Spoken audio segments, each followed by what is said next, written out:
Bonjour, bonsoir amis internautes, comment nous? C'est toujours un plaisir pour nous capables de rentrer la caillou, pour nous capables de porter pour une autre vidéo. Nous comptons retrouver ou même qui toujours et fait partie de famille Sahara, qui est toujours ensemble avec nous, qui suivre nous. Nous remercions, nous et déclarer bénédiction, mon Dieu, sous la vie.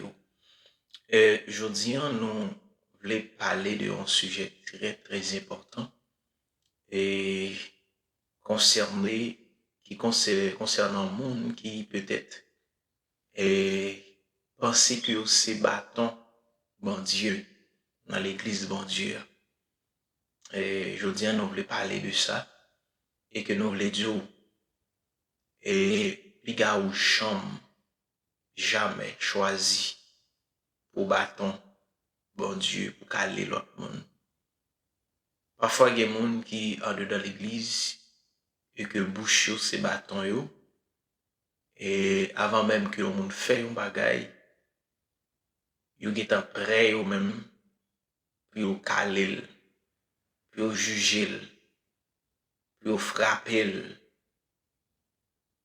Je dis à nous dire, si que vous avez dans l'église, c'est vous même bon Dieu toujours utilisé pour caler, pour châtier serviteurs à le côté bon Dieu.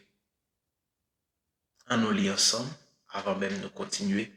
Texte ça que nous joignons, c'est bien dans le livre d'Ésaïe, chapitre 10. Ésaïe, chapitre 10, verset 5. Verset 5 à continuer. N'appelez pour vous. Il dit, malheur à l'Assyrien, verge de ma colère. La verge dans sa main, c'est l'instrument de ma fureur. Je l'ai lâché contre une nation impie. Je l'ai fait marcher contre le peuple de mon courroux, pour qu'il se livre au pillage et fasse du butin, pour qu'il le foule aux pieds comme la boue des rues. Mais il n'en juge pas ainsi, et ce n'est pas là la pensée de son cœur. Il ne songe qu'à détruire, qu'à exterminer les nations en foule. Car il dit, mes princes, ne sont-ils pas autant de rois? N'a-t-il pas été de Calno comme de Calmish? N'a-t-il pas été de Hamath comme d'Arpad? N'en a-t-il pas été de Samarie comme de Damas? De même que ma main a atteint les royaumes des idoles, où il y avait plus d'images qu'à Jérusalem et à Samarie, ce que j'ai fait à Samarie et à ses idoles, ne le ferai-je pas à Jérusalem et à ses images? Mais quand le Seigneur aura accompli toute son œuvre sur la montagne de Sion et à Jérusalem, je punirai le roi d'Assyrie pour le fuir de son cœur orgueilleux et pour l'arrogance de ses regards hautains. Car il dit, c'est par la force de ma main que j'ai agi. C'est par ma sagesse que je suis intelligent. J'ai reculé les limites des peuples et pillé leurs trésors. Et comme un héros, j'ai renversé ceux qui siégeaient sur des trônes. J'ai mis la main sur les richesses des peuples, comme sur un nid et comme on ramasse des œufs abandonnés. J'ai ramassé toute la terre, nul n'a remué l'aile, ni ouvert le bec, ni poussé un cri. La hache se glorifie-t-elle envers celui qui s'en sert? Ou la scie est-elle arrogante envers celui qui la manie? Comme si la verge faisait mouvoir celui qui la lève, comme si le bâton soulevait celui qui n'est pas du bois. C'est pourquoi le Seigneur des armées, enverra le dépérissement parmi ses robustes guerriers, et sous sa magnificence éclatera un embrassement comme l'embrassement d'un feu. La lumière d'Israël deviendra un feu, et son sein une flamme. qui consumera et dévore ses épines et ses ronces en un seul jour, qui consumera corps et âme, la magnificence de sa forêt et sa campagne. Il en sera comme de malade qui tombe en défaillance. Le reste des arbres de sa forêt pourra être compté et un enfant en décret le nombre. Et je dis ça que nous voulons partager ensemble avec vous. Nous voulons dire, ne soyez jamais le bâton de l'Éternel pour châtier son peuple, son serviteur ou sa servante. Ma répéter pour encore. Ne soyez jamais le bâton de l'Éternel pour châtier. Ne soyez jamais. Puis quand jamais trouver nos positions pour se battre, mon Dieu, pour châtier serviteur, pour châtier servante li. À plusieurs reprises que nous le Seigneur utilise, à chaque fois que le peuple Israël a péché, l'Éternel utilisait un ennemi pour frapper le peuple d'Israël. Mais, frère Jonas, pour qui ça c'est un ennemi que l'utilisait? Nous pas loin. À chaque fois que le peuple Israël a tombé dans la désobéissance, l'Éternel souvent utilisait le peuple philistin qui c'est un ennemi héréditaire, un ennemi acharné du peuple d'Israël.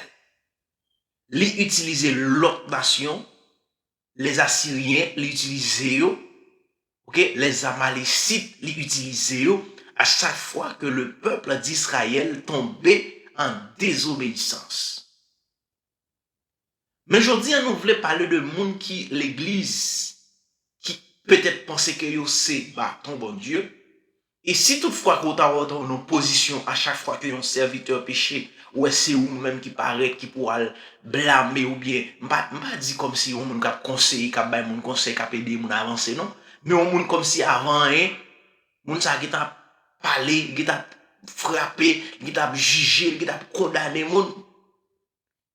Pas jamais choisi position ça. Et si vous avez une position pour faire serviteur bon Dieu, servant bon Dieu mal pendant que vous êtes dans l'église, vous êtes comme son ennemi de Dieu. Waouh, vous comprenez? Si toutefois vous avez bon Dieu utilisé pour frapper un serviteur, pour faire un serviteur mal, vous êtes comme même ou son ennemi de Dieu. Parce que bon Dieu pas jamais utilisé mon pal pour le châtier le serviteur. Jamais. Il toujours prend un ennemi. Pour qui ça?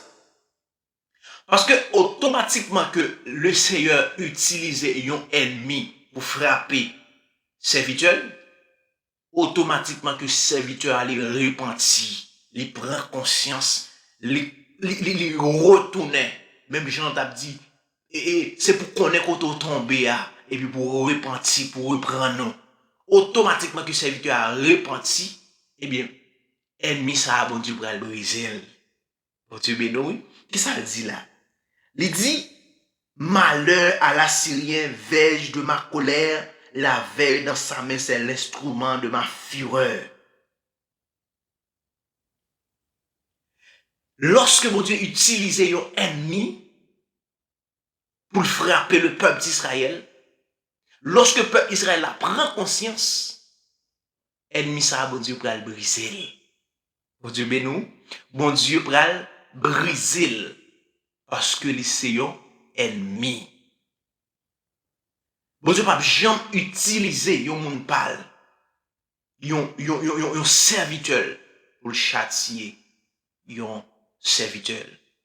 Là toujours prend ennemi, parce que ennemi automatiquement que moun bon Dieu a repenti, la brisé. Qui ça dit? Il dit l'Assyrien, puis attention, il dit malheur. Lorsque on côté qui écrit malheur, ça veut dire que un bagaille qui grave. Malheur à l'Assyrien. Malheur à l'Assyrien. Ça veut dire que pendant que l'Éternel a utilisé les Assyriens pour que les frapper le peuple Israël, mais en retour, lorsque le peuple Israël a pris conscience, bon Dieu va le lever. Parce que il dit dans le dernier, il dit, c'est pourquoi, il dit, la lumière d'Israël deviendra un feu et son sein une flamme qui consumera et dévorera ses épines et ses ronces en un seul jour. Ça, vous pensez qui est épines et ronces là? C'est peuple assyrien, c'est ennemi, oui. C'est ennemi qui t'a oppressé peuple Israël là, oui. C'est ennemi qui t'a frappé le peuple d'Israël. Bon Dieu t'a utilisé pour frapper le peuple d'Israël là. Mais même bon Dieu, ça pendant que il va lever Israël, il va prendre même peuple Israël là pour le frapper ennemi. Et quand j'aime choisi pour battre ton bon Dieu. Et si toutefois ou dans l'église, ou servi comme bâton, tôt ou tard, tu seras brisé. Parce que vous c'est un ennemi. Nous sommes contents ensemble avec vous.